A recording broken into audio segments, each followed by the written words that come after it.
You are very inappropriate. I like being inappropriate. Broadscast is entertaining. Come on, if I can't mess with you, this is not going to be fun. Broadscast is thought-provoking. That is a riveting revelation, Ms. Goldman. Broadscast is unexpected. Who do you like better, the person that people think you are or the actual you? Oh, God. Because they're nothing alike. Broad topics, broad minds, broad hosts, but not just for broads. We are man-friendly. I hope to be. I am man-friendly. I can't say the same about Kim. Wait, that sounded bad. This is Broadscast with Kim Goldman and Jackie McDougall. Good morning. Good morning. That was stretching. That was a good stretch. Anyway. Happy President's Day. Happy President's Day to you. Who's your favorite president? Oh, I was going to try to be funny right there, and I missed it. Who's my favorite president? I'm going with Abe Lincoln. Yeah. He has the coolest hat. He did. Yeah. He did. Well, he doesn't anymore. Although, where is that hat, I wonder? I think we should bring the hat back. Oh, yeah. Go out today and get one of those hats. And we'll all... It's like a gigantic top hat. I mean, it's like You the could hide extended stuff version. in there. It's the You could extended version. You could, oh my gosh, you could use it as a purse. Like you could put everything under the hat. Your hands free right there. Right. No? Nothing? Well, sort of like the Carmen Miranda. Didn't she try to do that with the fruit and stuff on her head? Yeah. Way too busy, us women. We try to make it more complicated than it is. Yeah. So we decided last week, in case you didn't know, that an hour with you a week is not enough. So what did we do? We took it to YouTube. And we used me as the guinea pig, which is awesome. We did. And the cool thing is, it's the first time we had ever done it. Mm-hmm. So the next few videos should be pretty rough. So I think that those are the ones to watch. Especially if we do it today, because I'm looking beautiful. Yeah, and we are doing it today. Sweet. So, yeah, good. Now I don't have to change like last week. Anyway, so we talked about Valentine's Day, which is, long gone now, and online dating. So check that out on YouTube. Our channel is called Broadscast Show, which I think we should change our Twitter handle to Broadscast Show. Do you think we should discuss this while people are listening? Yeah. Oh. So, anyway, peeps, if you can't find us at Broadscast. All right, so anyway, follow the show today, Broadcasters on Twitter, or you can always call 866-404-6519. So, Kim. Yes, ma'am. One thing I haven't done the past 2 weeks that was supposed to be part of my, weekly schedule was announce to everybody that you're single. Oh, so sweet. Thanks. It's still the case today? Yeah. All right. Kim, still single. I got asked out, and then they blew me off. They reneged? Yeah. Really? That happens a lot. Yeah. Cold feet. It happens when you're married, too. Don't worry about it. Yeah, no, happily single. Anyway, so it's President's Day. You may hear some monkeys in the studio because they're off from It's school. Bring Your Kids to Work Day. It is. My kid is home That's with what they should 102 just call it what it temperature. is. Yeah. Yeah, my son's sick. He's home. Oh. He's being taken care of, though. I'm not leaving him unattended. Just by the way, if anyone listening to Yes, that's good. Okay, so what's been going on? Well, there's lots of things that are going on. I actually, you're not a basketball follower, are you? I'm not a huge basketball, or at all. I haven't watched since, Larry Bird and Danny Ainge. Danny Ainge. Yeah. Like back in the late 80s, early 90s. 86, maybe. Yeah, all right. Celtics. So that's about like when I was a huge Bulls fan, like back in the day. Well, anyway, so for those folks that don't follow basketball, you should, because there's a new player that has arrived. Insanity. Yeah, Jeremy Lin. But I must have missed this over the weekend, but ESPN decided to jump in on the Linsanity. Oh, see, you don't have to follow basketball to know this story. I missed it while I was tending to my sick child, apparently. Hello? Really? So chink in the armor, that's what their headline was, right? Yeah. For their win over the New Orleans Hornets. New Orleans Hornets? Yeah. Oh, I mean, yeah. Oh, all right. Right. Yeah, I don't know. It doesn't matter what team. Yeah. But, all right, so this is the way I picture it going down. Here's some 23-year-old kid, tapping away on the computer, probably working overnight after the game, trying to get his stuff done, and completely, I want to say completely clueless, but at the same time, probably not completely clueless, because if you know that phrase, the armor phrase, then you don't. Then you at least have an awareness of phrases that are, not LOL and LMAO, so I think that somebody thought he was clever and thought nobody would really notice. I just am surprised that, like, in this day and age, that those things get passed. I mean, and like maybe it was a quick flick of the wrist. I heard they did it twice. They did it twice. I didn't see that they did it twice. That is not confirmed information, but I heard they used the headline twice. Yeah. Well, apparently it was very obviously very offensive. To the Asian American heritage. I just was surprised. I mean, it's obviously been removed, and I believe that ESPN posted an apology. But that guy's going to not have a job today. Yeah, I'm sure that he's out. He's out. So yeah.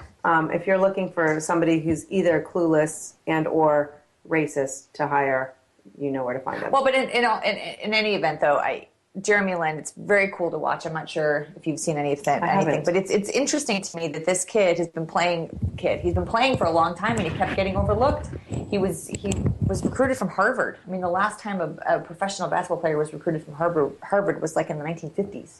Wow. But he's a phenomenal player. It's really cool to watch. He's energetic. He's got a giant smile. He's just so super excited. Oh, really? To be playing. Yeah, there's no arrogance yet. Like, he's not been affected by it, but it's fun. I mean, it's cool. I mean, my son's basketball coach is Asian, and his son is, like, enthralled. I mean, it's just, he said, like, it's nice to have someone that his son can... A role model for. Yeah.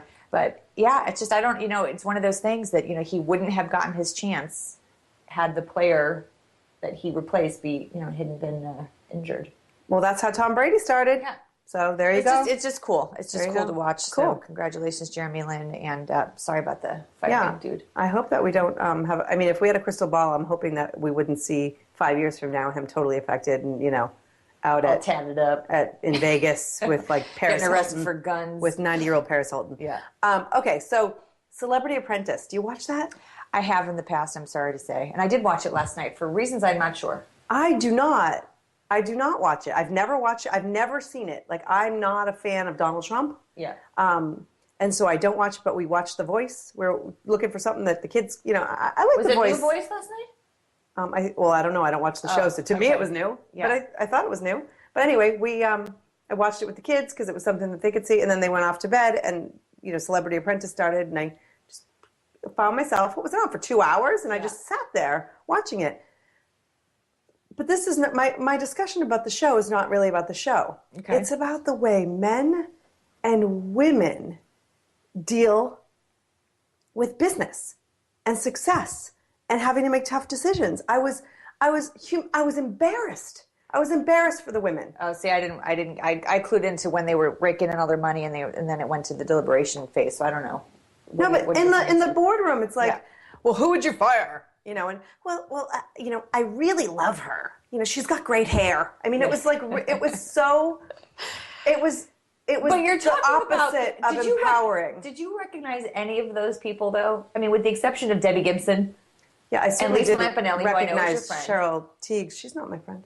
I thought you knew Lisa Lampanelli. No.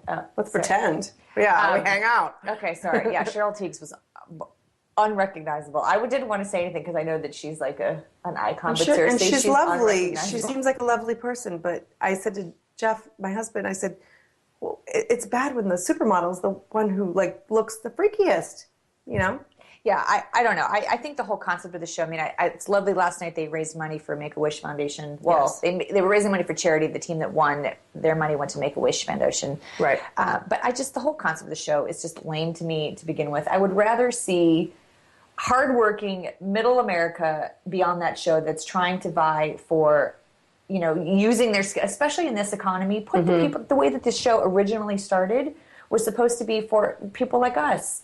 They audition for the show. They've got these great, fantastic careers that they can't. People like us don't bring in the ratings year after year after year. But they did for me because I wanted to watch. When they do Celebrity Apprentice, it's Dee Snider, really, from Twisted Sister. I find him charming. Seriously? No, but seriously. Arsenio Hall. So you didn't notice the thing in the boardroom, though? I did. The girls were like, I'm sorry to do this to you because I really think you're pretty. Yeah, it was It was ridiculous. But they're making decisions on having to fire someone because they made a sandwich wrong. I mean, seriously, the things that they're having to decide is whether Victoria Gotti was there. But it was very... I wouldn't want to fire her. But here, I know. I love that Lisa Lampanelli's like, she doesn't have to show up. I'm like, good, she's good. I'm not going to mess with her. But, I mean, it was very clear. Of course, living with an editor, it's like, oh, they edited that well, But it was very clear who wasn't pulling their weight. So, like, let's, sorry to do this. It was you. Yeah. I mean, let's just own it. But I think it's a bigger message. It's not about Celebrity Apprentice. So if you think you want to stop listening now because you hate talks of celebrity, we're almost done with that whole celebrity thing. But it's not about that to me. That's not what the discussion I wanted to have. The discussion is, as women, how we're always apologizing. We're always, I should be able to say, you know what, Kim? Maybe next week we could improve. Did you find it odd? Maybe next week you could have a date so we could talk about that. Okay, so let's talk about men versus women.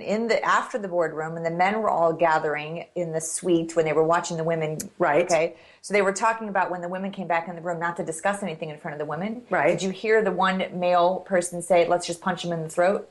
I did. Did you find that odd that they left that in? I thought that was bizarre. I felt like it was something that was completely out of context and that we didn't, I don't. I just was very jarred by that comment. I don't know who it was that said it.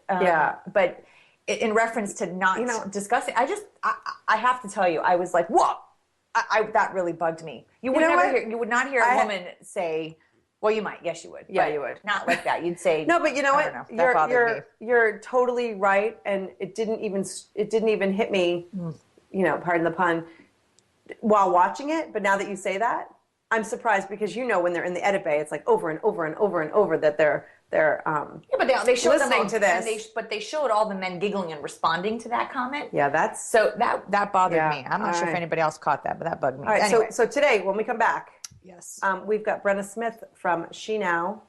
I feel like saying hey now, talking about women and holding off on marriage and kids. And we'll also talk to our favorite OBGYN, Dr. Suzanne Gilberg Lenz, who has some thoughts on that topic. On waiting to have kids and starting a family and going for the career first. And it's going to be a really, really, I'm excited for this conversation. So I am too. I've been reading.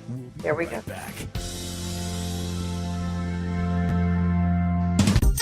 LinkedIn. It's a great tool, and Carol McManus is the LinkedIn lady. With the LinkedIn Lady Show, Wednesday afternoons at 5, 4 Central on TogiNet.com.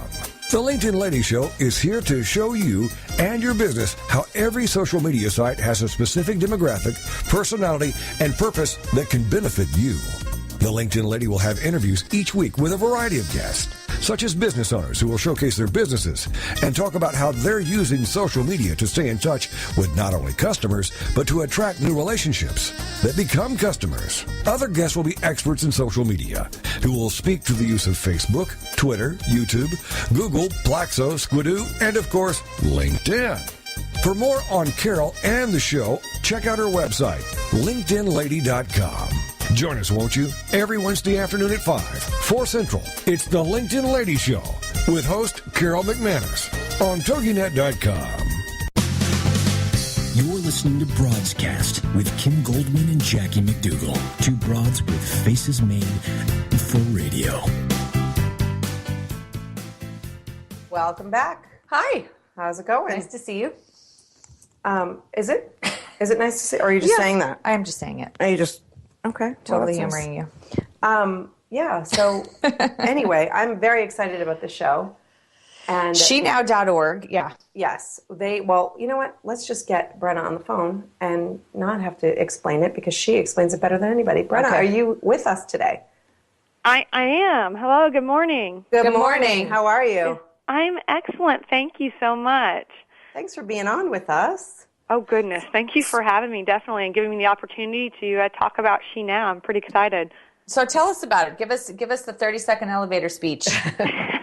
We won't time it. You could make it last longer, but you know what I'm saying. Well, basically, we're all about female empowerment and information. So we think that if a woman decides to marry, and it's okay if she doesn't because obviously it's not for everyone, but if she does, we want her to be emotionally, physically, psychologically, and financially whole and independent before tying the knot. So at She Now, we encourage women to delay marriage in order to kind of have their own adventures first. Travel, see the world, start their own businesses, chase their dreams, accomplish some bucket list items, just live a little bit of their own life first. And so, we're trying to break stereotypes surrounding marriage in women. And so She Now really just provides a support community and guidance, advice, tips, and tricks, and because there's really nothing out there like this with this exact message. And so we're adding kind of a face and a name to something that is statistically already happening, which is very exciting. So what's the average? Do you have any statistics on what the average, age is? I mean, back in the 50s, I think women were getting married in their early 20s, late teens. Has it delayed? It's actually the highest. It's actually the highest it's ever been. It's right now for women is 26.5. Mm-hmm. Which to me is still kind of young. Right. In my research for this, I kind of went through the U.S. Census Bureau and all these different things, and I kind of came up with my own analysis. And in my opinion, looking at the numbers, it comes out that women, the average female across the U.S., actually only spends about 5% of her entire life living for herself. And to me, that's just crazy. That seems what small. constitutes living for yourself? Like how do you define that? Okay, so how I got to that number is, let's say the first 18 years of your life really belong to your parents. You're living under their house, you're eating their food, you're pretty much living where they tell you to live, etc. And then, again, if you're the average female, you go to college from 18 to 22. That, again, probably still belongs to partly your parents. You're probably using some of their money, still reporting to them, still following some of their rules. And then also you have the educational aspect. So if you graduate at 22 and you get married at 26. Now, from 26 to 80, because 80 is the average life expectancy right now, from 26 to 80, you're married. That's 67% of your life. So that leaves 5%, which is 4 years, from 22 to 24, to live where you want to live, get whatever job you want to get, travel the world, do those things without having to make any considerations, compromises, because once you get married, every decision you make now surrounds your family. Well, I think you forgot one statistic. That's our divorce rate. Aren't half of those the divorce women? rate. So this is the no one really gets married assuming they're going to get divorced. Everyone, I think, hopes for happily ever after. So, right. So if you're going into marriage thinking at 26, I'm going to be living with this person until I'm 80. Right. I mean, obviously, not everyone does, but that's just the current life expectancy.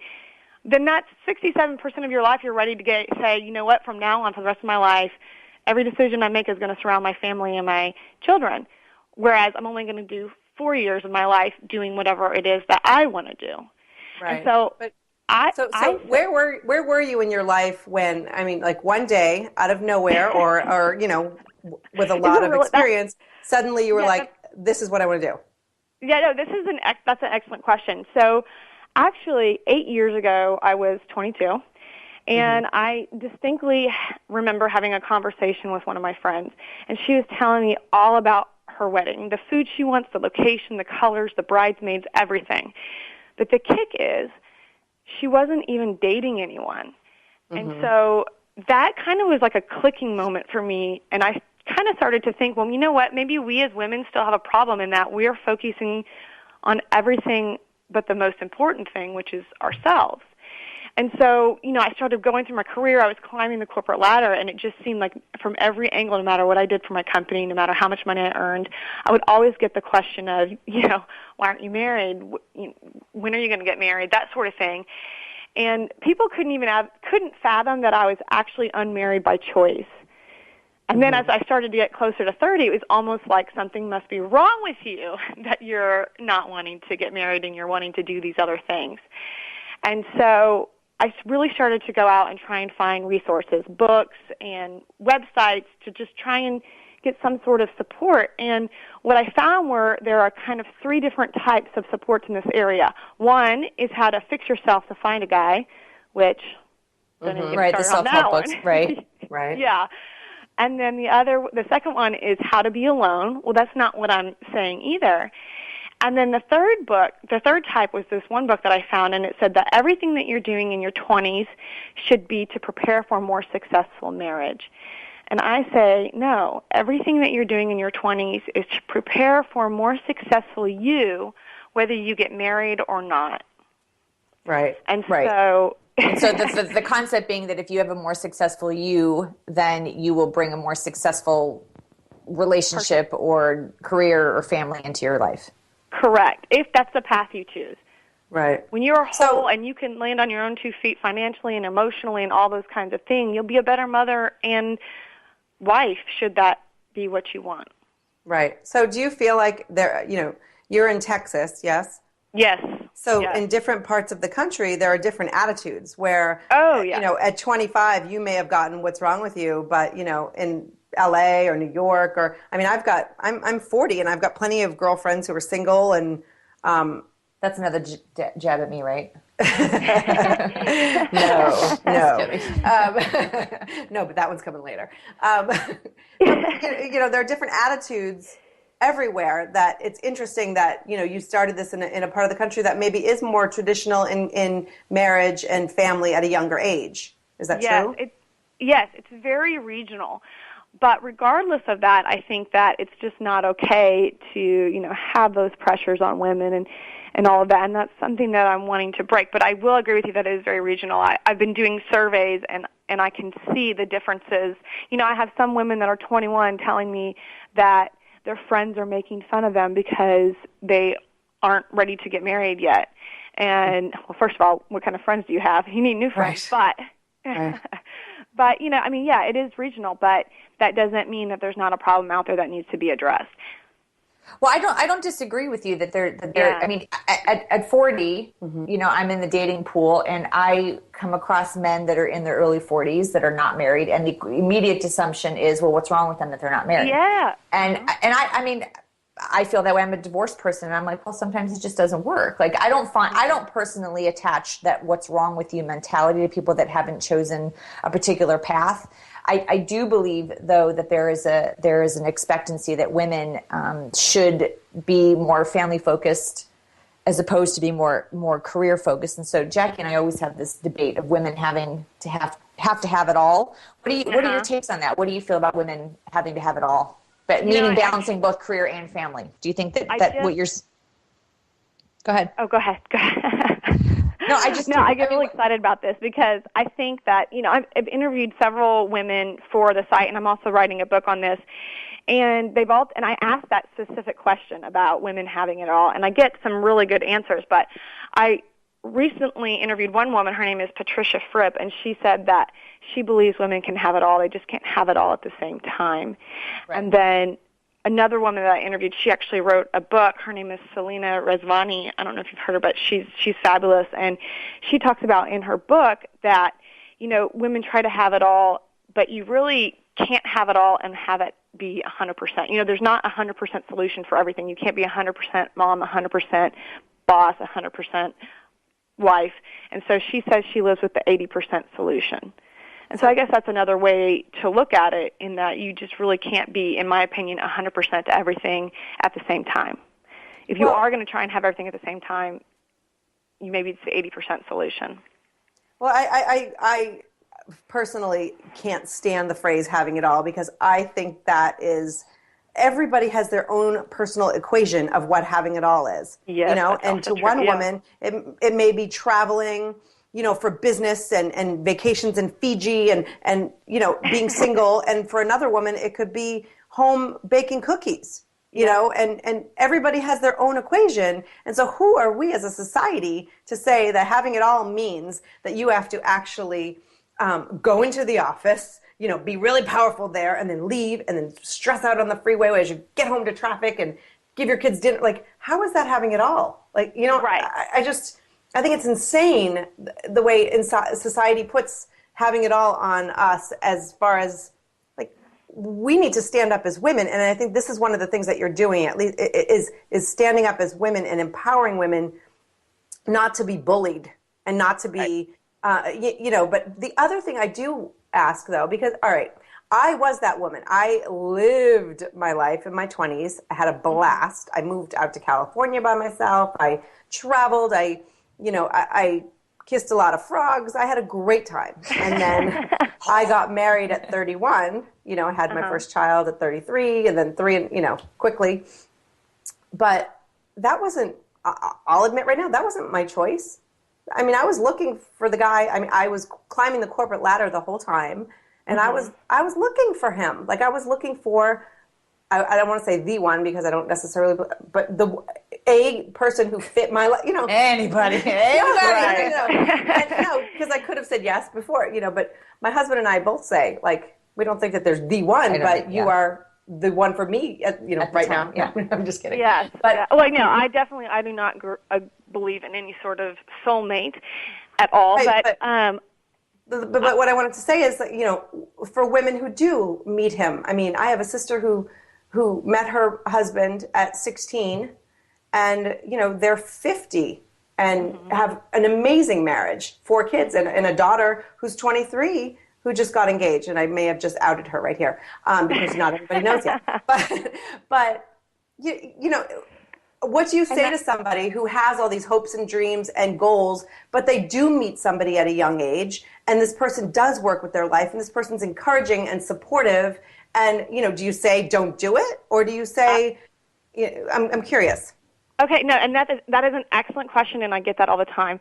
So I would actually say to that person, what's the rush? And the reason I say that is I've been with my boyfriend since 2004. And the reason we're not married is because of me.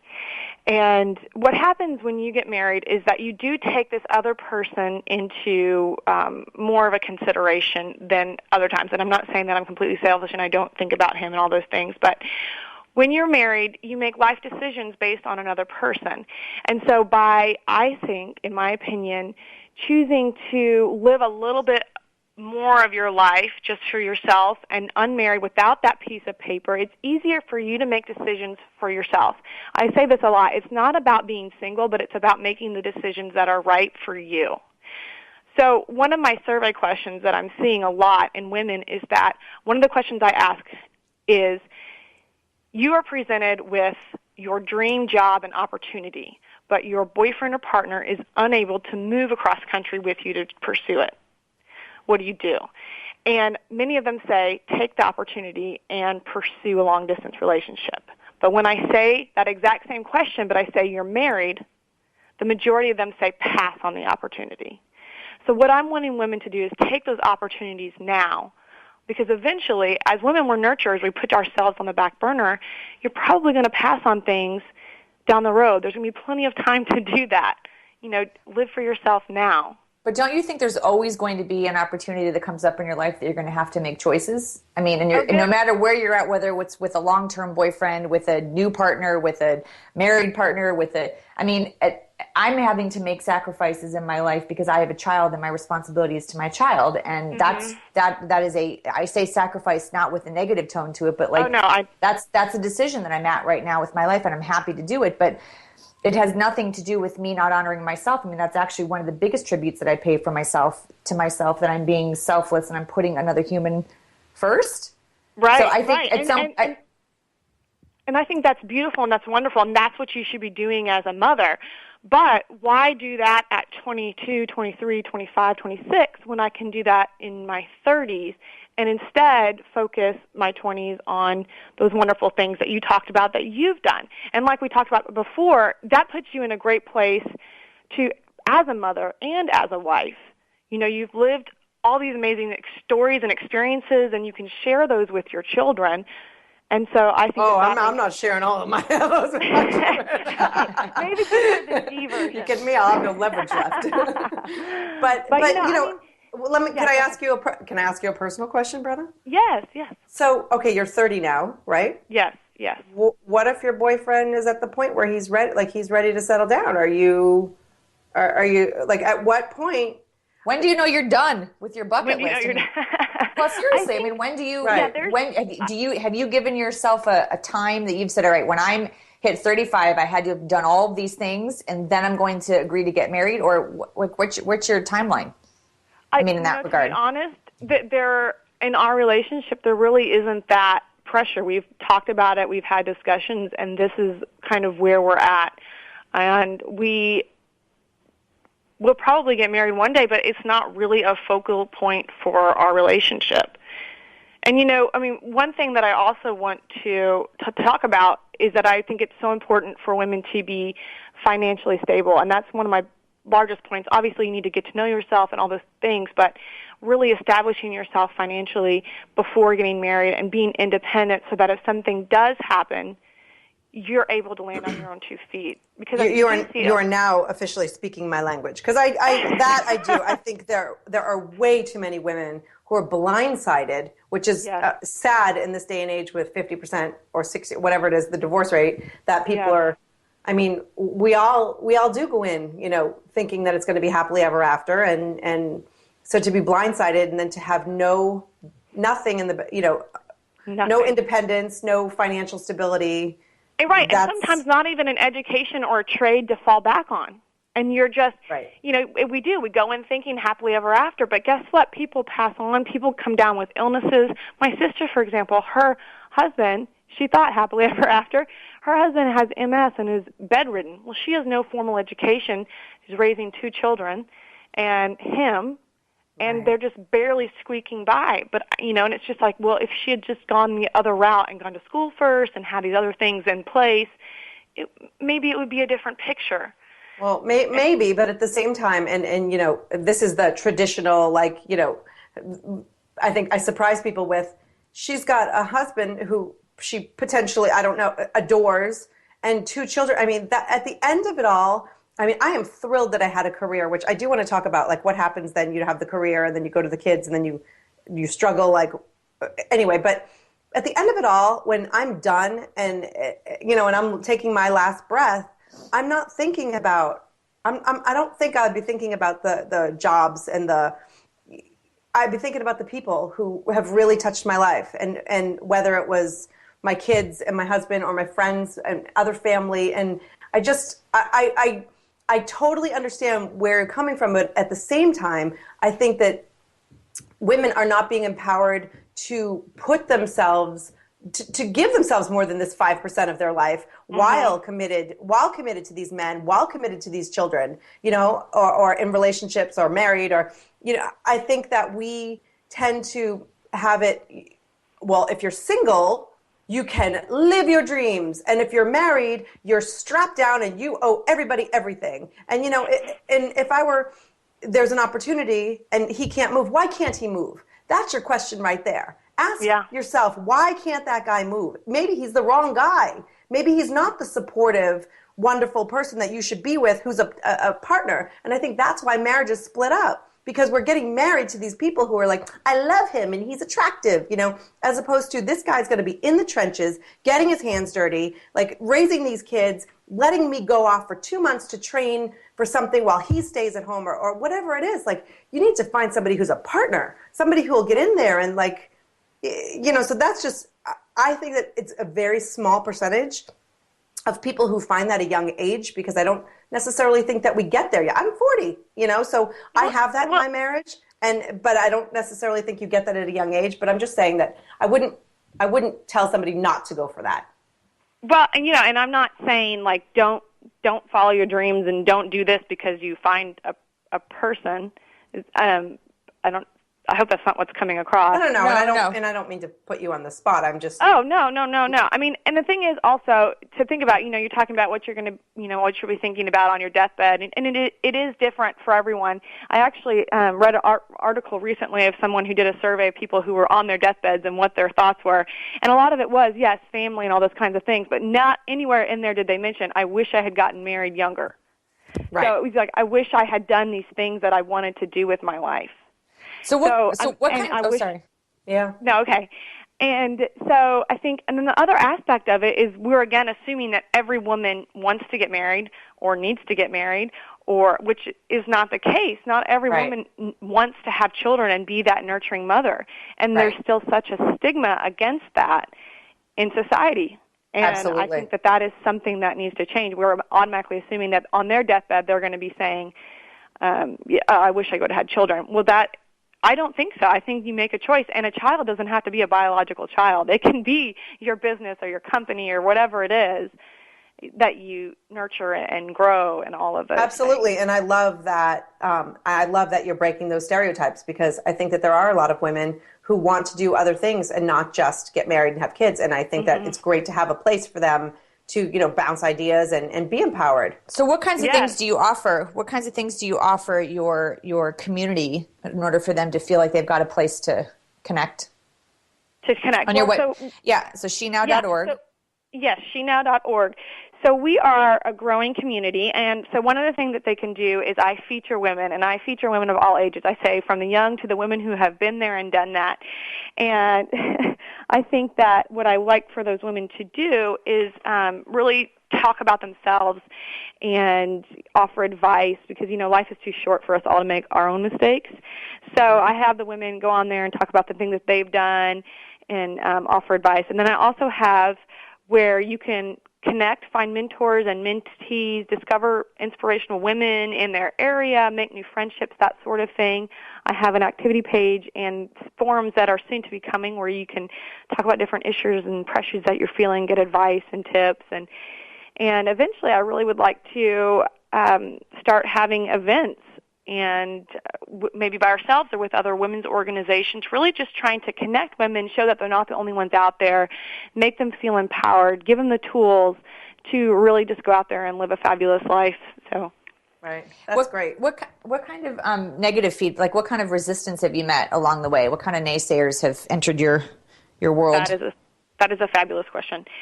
So one of the big ones that I get, which is actually why I put my face on the website, is that there must be something wrong with me because I, am not married and I'm 30 and I have this message. So they assume that I am, something's wrong with me, whether it's my personality or whether it's my looks, that, maybe no man wants me. And I've gotten actually emails that say this, which to me is just horrible.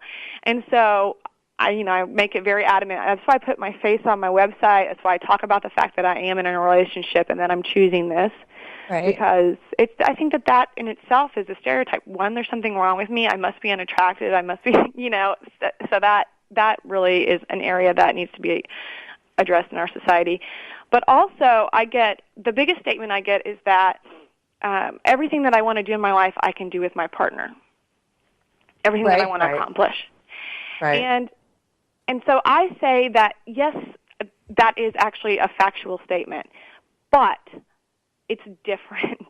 It's different when you go on those girls' trips than when you go with your boyfriend. It's different when you do these different things in your life than with your spouse. And so you have, like I say, the rest of your life to do different things with your spouse. Why not go on that solo trip by yourself and spiritual journey and go on a crazy girls' trip? There was these one ladies I featured, they're called the Lost Girls, and they are just amazing. These 3 girls, they were all 28. They quit their jobs, put their relationships on hold, and then traveled for a year, 60,000 miles around the world for like this ultimate girls trip, really to just find themselves and have that last hoorah before really deciding what they wanted to do with their lives. And it's just, I think that is amazing. Yeah, I mean, you should look into them. They are really, really impressive women. So, it's kind of, they reach that point in life where we all do, is this what I want or is this what I think I should want?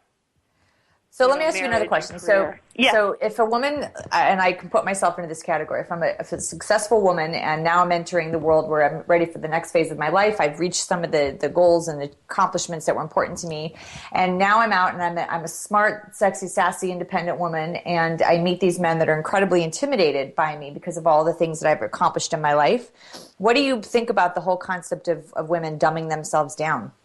Well, I absolutely disagree with that. If you meet a man who's intimidated by you, then he's probably not who you want to be with anyway. If you're a strong, independent woman and your man is intimidated and meek and scared, it's probably not the right person for you regardless. And I think if by doing all these things and getting yourself established and being a strong, independent woman, and you travel and you do all these stuff, you're not going to have regrets. You're going to be in a good place. You're going to be a better mother and wife, assuming that's what you want. Right. Well, do you ever hear, Brenna, that, you do all these things and it's amazing and, it must be somewhat easy to come back and then to be in a relationship, so it's kind of like you get the best of both worlds. where you are off, you're independent, you're following your dreams, and then you come back home and you and your boyfriend go on a trip or you go do something exciting together. So there's not that loneliness factor that a lot of women, may find. A lot of people, I shouldn't even say women, but I think that's where it comes in too, and where people get caught in the trap because they want to do all this stuff, but then when you come home to an empty house and it's quiet and you're lonely, you're not suffering that. So what do you say to those people? I think that the reason that I don't feel alone or not alone is the reason I don't feel lonely is because I've never, ever, ever, ever felt that, whether I've been in a relationship or not. And I think that's because women need to learn how to be alone. Right. And how to, there's all sorts of books and all those kinds of things. It's actually one of the topics that I want to talk about in my book and on the website is, learning to do that, how to be alone without being lonely. Just they're completely separate things. And developing those relationships, whether it is with a man or by yourself, those kinds of things. And, actually one of the things that happened in our relationship is that it reached a point in my career where I needed to move, and I told him I'm going with or without you because this is what I need to do with my life. And so he did come, and he stayed for a year. And then he was ready to leave, but I wasn't. And so I said, well, we'll just have to try long distance. And so for 2.5 years, I lived in Chicago while he lived in Dallas. And during that time, I came home alone. He wasn't always on the phone with me. But, but you still have that knowledge that he's there, that there's someone in your life. You could pick up the phone if you're feeling sad or, Yeah, but if you could pick up the phone and call a friend if you're feeling sad. I think that there's such a weight placed on it has to be a partner. Right. It has to be a man. Well, we're going. I don't mean to cut you off, Brenna, but we're actually going to break. Thank you so much for being on our show, Brenna. Thank you so much. shenow.org. Brenna Smith. Thank you so much. Thank you so much, ladies. Okay, have a good day. Stay tuned. More from the Broads when we come back. LinkedIn. It's a great tool, and Carol McManus is the LinkedIn lady. With the LinkedIn Lady Show, Wednesday afternoons at 5, 4 Central on TogiNet.com. The LinkedIn Lady Show is here to show you and your business how every social media site has a specific demographic, personality, and purpose that can benefit you. The LinkedIn Lady will have interviews each week with a variety of guests, such as business owners who will showcase their businesses and talk about how they're using social media to stay in touch with not only customers, but to attract new relationships that become customers. Other guests will be experts in social media who will speak to the use of Facebook, Twitter, YouTube, Google, Plaxo, Squidoo, and of course, LinkedIn. For more on Carol and the show, check out her website, LinkedInLady.com. Join us, won't you? Every Wednesday afternoon at 5, 4 Central. It's the LinkedIn Lady Show with host Carol McManus on TogiNet.com. You're listening to Broadscast with Kim Goldman and Jackie McDougall with topics as broad as their butts. Well, at least Jackie's. Welcome back to the show. Hi. Thank you so much to Brenna Smith from Thank shenow.org.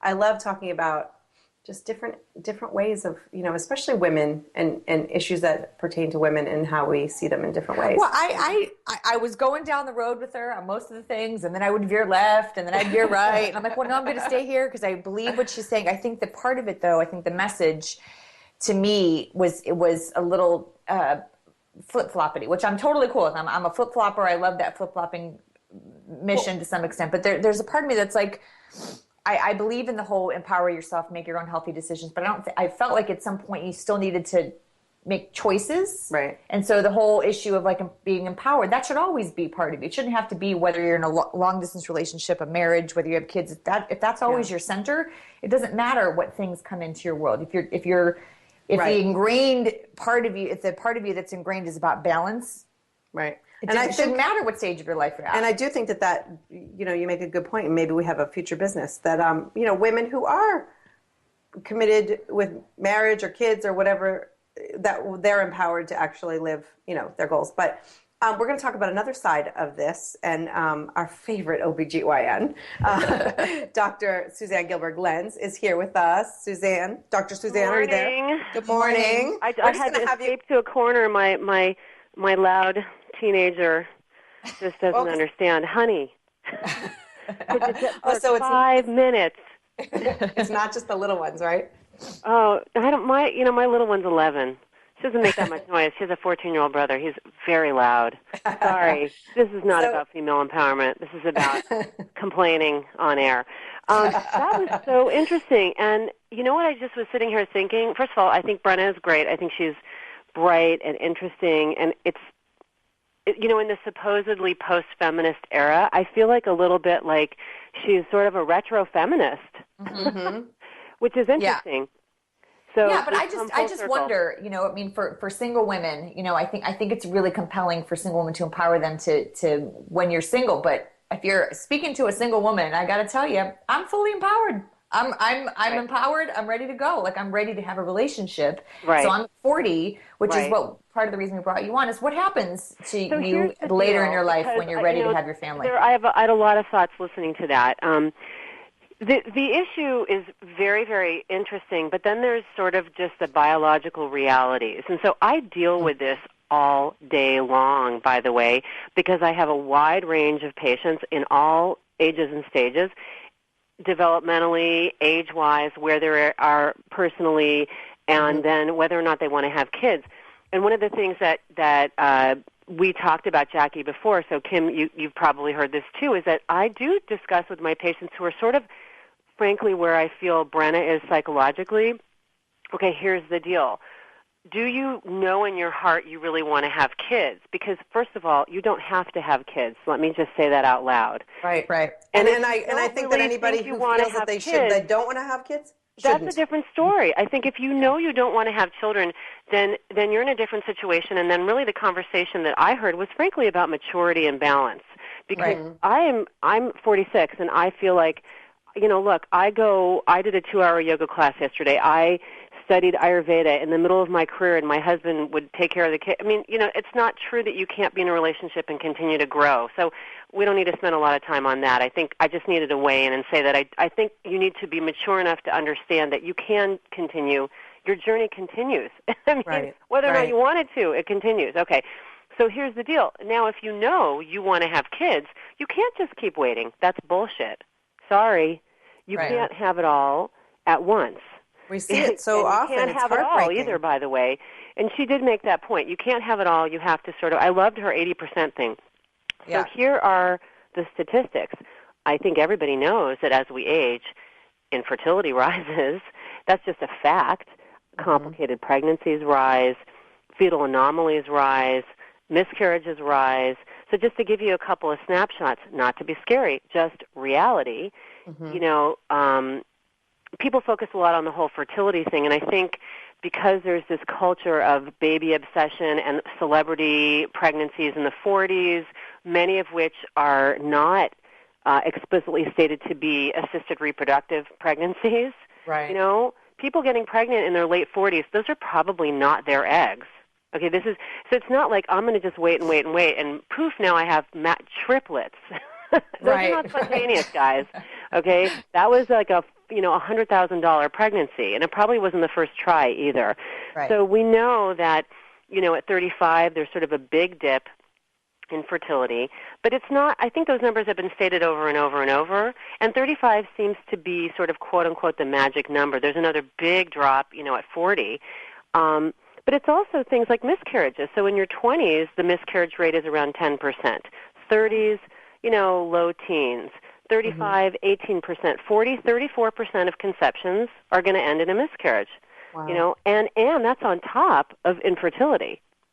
So what do you say to women that are later in their life? I have a couple of women in my life that would like to have families, that they were very focused on career, very successful, and just couldn't find that relationship that they wanted to have a family with. So what do you say to women that are later that still want it? What can What's they later, do? Though? They're in their early 40s. Okay. They're in their early 40s and have not ruled out the possibility, but the reality of it is what? The reality of it is that, first of all, if you don't have a partner, you're already talking about fertility treatment, quote unquote, because what we call assisted reproduction, because, you're not doing it the old-fashioned hetero way, right? And if you try to do it the old-fashioned hetero way, what I see is that not only is the fertility rate much lower, just statistically, that doesn't mean that your specific risk is low.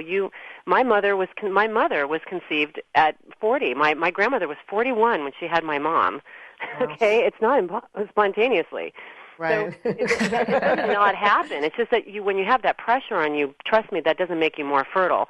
So you've got that whole side, but you need to get help. I think when I have a patient, even in their late 30s, who's talking to me about, I know I want to be a mom, I don't have that man in my life, I send them, I have a discussion with them, and I have them do a fertility consult with a fertility doctor to hear what their options are. Do they have a friend who wants to donate sperm? Do they want to go to a bank? Do they want to do insemination? Are they going to go straight to, medication and in vitro fertilization, which is a lot of money? Are they ready to be a single mom? Like, you're it. That's it. And I have patients who have done it, and they're amazing. I really admire them, and they're women who really thought this through, had a great support system, and they had the money to do it. So, but I will say, the other thing is egg freezing has kind of become all the rage to talk about. It's still considered experimental, but I have patients now asking me. The great thing is it's out there and people are thinking about it. So I now have patients at 30 asking me about it. And no, I'm not suggesting that they do it at 30, but when they're, mid-30s, 34, 35, and they know they want to have kids and they're not there for whatever reason, I bring it up as something for them to at least consider, you know? Right. Because so then you're going to preserve potentially the opportunity to have a pregnancy in the future. And I cannot emphasize enough, we have frozen embryos. That's different. An embryo is the egg and the sperm already joined and already fertilized. And we know we can have those frozen for 7 to 11 years and come out with a live birth, okay? Because who cares about freezing all this science stuff, right? You want the baby, right? We know we have good data on that. Frozen egg to live birth, not a lot. Very, very new. But if you can afford it and you want to do it and you have the access, at least you should know that exists potentially. Right. But, to Brenna's point, I mean, what we're talking about here, too, are women who are 35, 38, 40 years old, not the 23. I totally understand what she's saying as far as you're 23 years old and you're going through this pressure. But what's also funny is just the different parts of the country, the regions. Oh, I was going to say that. You guys, the three of us live in a whole different planet over here. Right. I mean, you're talking about egg freezing and, and things like that. And then, and when we talk about empowered single women, we're talking what I see in my community and in this demographic here. And, the three of us are we're in the mix, right? Women in their late 30s to early 40s is what we see. And Brenna is really talking about in the South and in Texas, and a lot of other parts of the country, much younger women who are feeling really oppressed and feeling like they're not having the opportunity to grow. Right. Or at least that's Brenna's perspective on the matter. I really don't have any data on that, and it didn't seem like she had a ton of data, but she's trying to accrue that, and I respect it. Right. I can't say enough that I think that her message is really interesting and really important, but it needs a little maturing. Like I said in the beginning, I feel like a lot of that issue is more about maturity and being in a mature relationship with yourself so that you can be in a mature relationship with someone else. Well, I think that I think that's what all of us strive to have maturity in our relationship or in our career. And I think that's the age-old question is, when do you know you're ready? I had even when I remember having the discussion with my then husband, when we were ready to have a baby, it was like, I don't know. I think I am, but I had no idea. I mean, when are you ever truly ready? You're never ready. Come on. We're all mothers. Right. Are you ever ready? Come on. It's impossible. I'm still not ready, and I have 3 kids. But too late. That's what I'm saying. So different stages of your life, so you can't ignore the scientific element, which is, why we wanted to have this conversation with you, because it's beautiful, the concept that Brenna is, sharing with us in terms of, empowering yourself and blah, blah, blah. But then really medical reality sets in, and it's like, okay, I'm empowered, but now I can't have children. Right. Well, I turned 36 and they took my girly parts away, so it was like the first Occupy movement. So, I mean, but my whole thing is, If I had that opportunity and I was like, no, I'm still not finished, with my life and flying to Fiji, I wouldn't have these 3 kids. Well, that happened to a friend of mine. She was very career focused. She was waiting for the right guy, met the right guy, dedicated his life. He did not want to have kids. She was willing to give that up. Then he dumped her, got married, had 3 more kids with somebody else, and now she's infertile.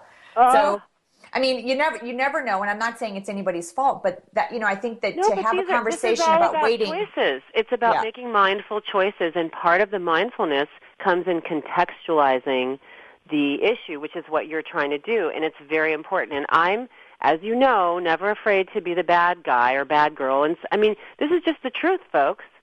I was texting with Jackie, and I was saying, okay, I'm just finishing a delivery. And one of the things that I was saying to this woman, who, by the way, I was so proud of her. She, from the beginning, wanted to have a C-section, and then at the end was like, no, hell no, I'm going to do this. And she did. But she, at the very last minute, the baby's coming, okay? And she's like, I can't do it. Just take it out, And I said, okay, suck it up now. Suck it up. Look at me. Push your baby out. Like, I have to do that. This is what I do for a living, apparently. And I'm kind of telling people that, too. Okay, ladies, I love you. Empower yourselves. I am here to be a part of that process. But suck it up. This is the reality. Right. You cannot just do whatever you want whenever you want it just because somebody on the cover of InStyle magazine looks like they are. Right, with their 20 nannies in tow that you don't ever see. Right. And they're, yeah. Yeah. Well, thank you, Dr. Suzanne. We're always happy to have you. You know that. Always a pleasure. We want to have you every week. Have a good day. Bring me back. Thank you so much. Have a good day. Have a great day. Bye-bye. So I love the conversation, but I feel like, and what we get from both of these very strong women, and is that we need to make our own choices. We need to, the empowerment doesn't come from following a certain path. Going with your own heart and your own head. And I was lucky, like Brenna had said, I had the career, and then now I have the kids, and now I'm just starting to get back into the career a little bit more. Right. But you're struggling with that decision. I'm totally struggling with that because I don't know how to do both at the same time, especially when we live in Los Angeles and everything takes 2 hours to get to. So, well, it'll be interesting, how we move this movement forward. I wish Brenda, a tremendous amount of success. I want to keep having the conversation about women and men because we forget about the men having to make those decisions too and empowering them to. We'll talk more next week. All right, I'll come back.